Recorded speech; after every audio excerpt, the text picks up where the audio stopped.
Welcome to World at Work TV. I'm Alison Avalos, and I'm back today with Haig, Nalbantian, and Tauseef Rahman from Mercer for part 2 of our series on career rewards. Gentlemen, we've talked about using a career rewards approach when you think about organizational design and linkage to pay. Talk us through the specific models used with this approach. So in this, we draw very heavily from the research literature in economics.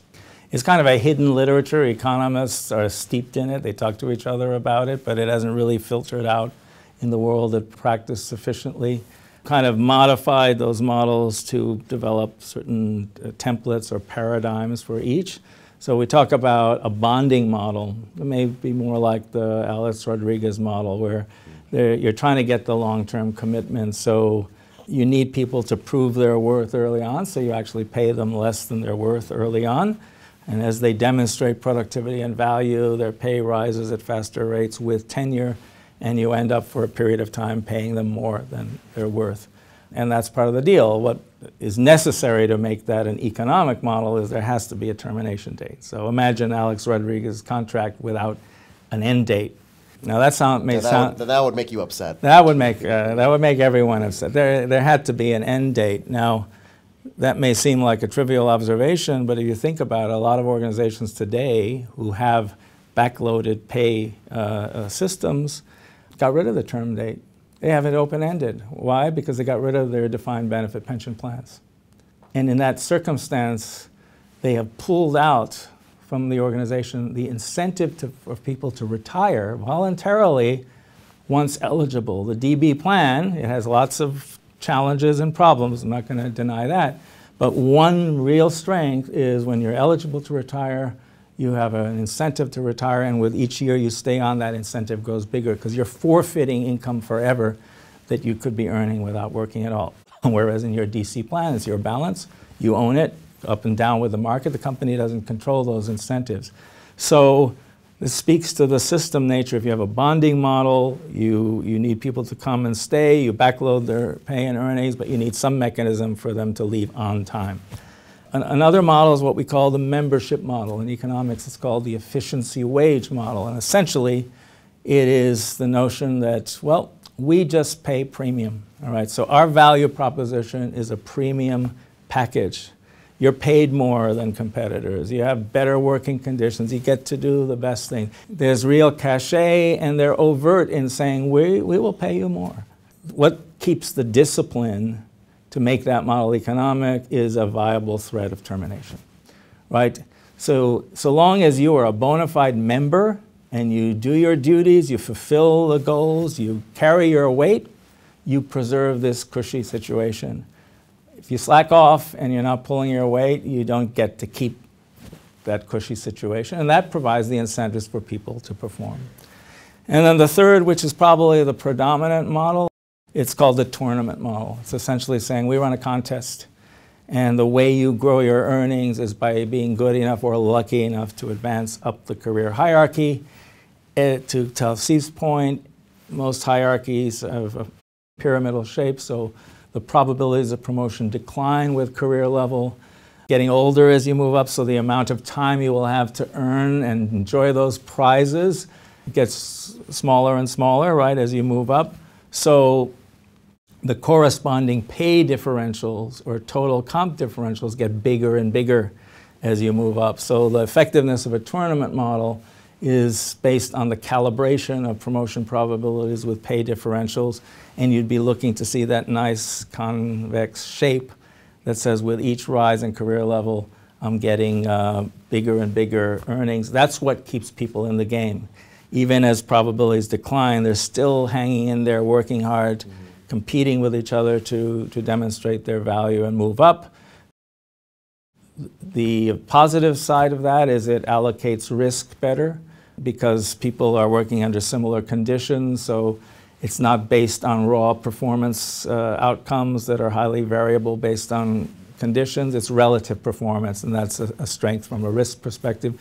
The downside is if you're heavily reliant on collaboration, teamwork, information sharing, you may be undermining people's incentives to participate in those activities, because I can either actually perform better than Tauseef, or I can help ensure he doesn't perform better than I, and sabotage through lack of cooperation, collaboration, keeping information away from him. Those aren't abstractions. Those things happen. Yeah. And so in team-oriented environments, there can be real risks to the tournament model, and yet it is the predominant model we see in organizations. So those are three models that are essentially career-driven. They're meant to get people to come, grow, and perform over an extended period of time. There are probably others, but those are the ones we see most often, and we have data on to show their relative effectiveness under different conditions. Is there anything else that's important for our audience to understand about using a career rewards approach? Maybe just one other point on that, because you asked earlier when we were talking about the retention aspect. This is an interesting area because it's where HR will sometimes butt up against operations. So a lot of organizations, when they're looking to streamline, become more operationally effective, get rid of bureaucracy and so forth, will focus on spans of control, and they'll ask the question, what can we do to increase spans of control and delayer the organization? They'll bring in management consultants to help them, and they typically will rely on benchmarks. They'll say, other companies like you in your sector have a span of control of 8-to-1, yours 6-to-1 employees to supervisor. You ought to change. Too many managers. Yeah, too many managers, so we can help streamline you. It's hard to argue against that because they're coming in laden with data.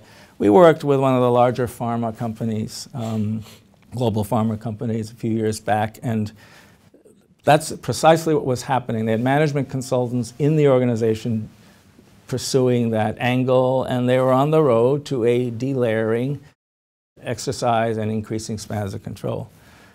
Here we are working with HR on the other side of the equation, and we're looking at what we call the internal labor market of the organization, the dynamics by which people come in, move through, stay or leave, and what is valued.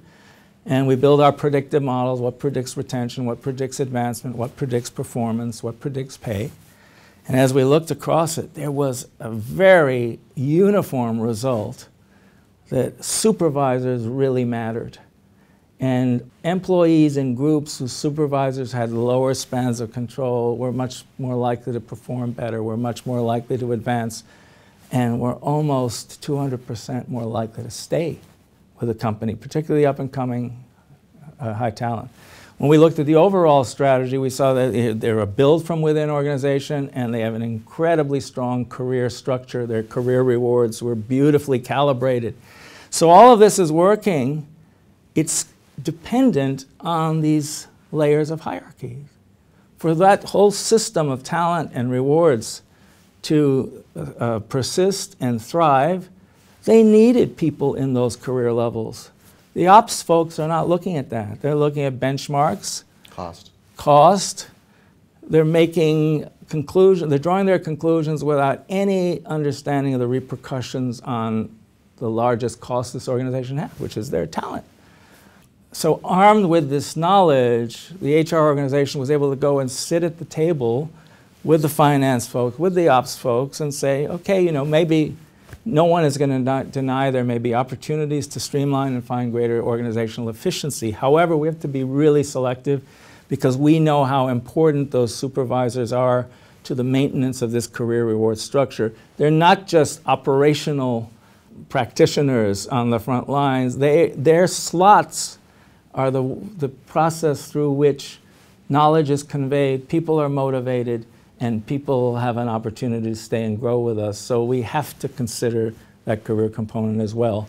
When it all came together, they had a much better solution because they were making refined increases in spans of control and delayering as opposed to blanket changes that would have undermined, if not destroyed, the career structure.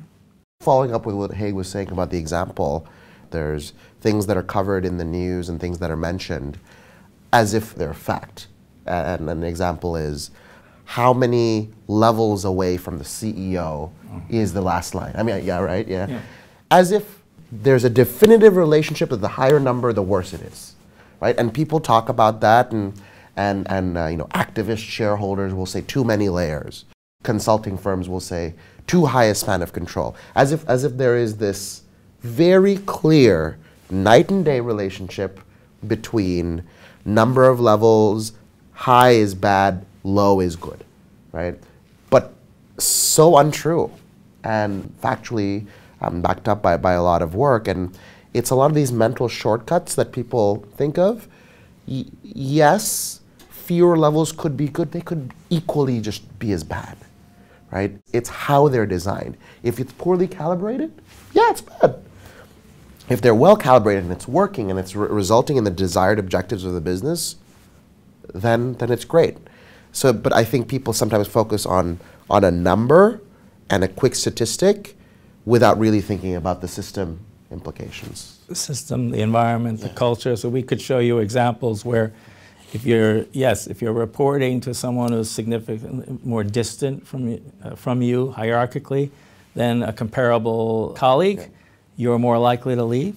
But we could show you the exact opposite. And in fact, I think one of the presentations made during the Total Rewards 217 conference, OECD, the work that was done, Brian and Makoto, in that environment, we found actually the larger spans were more conducive to staying and higher performance. Perhaps in that environment, autonomy matters most, right? Leave me alone, let me do my work. That's what people are coming from. That's the career component of their rewards. So to Tauseef's point, there's no mechanical generalizable formula here. It's really start with your business, translate what your business needs into workforce requirements. What do we need in and from our workforce to succeed? And then draw the reward implications. How can you make sure your total reward strategy is aligned with those workforce requirements? It's helping you secure the right people and motivating them to perform. That's not all that complicated.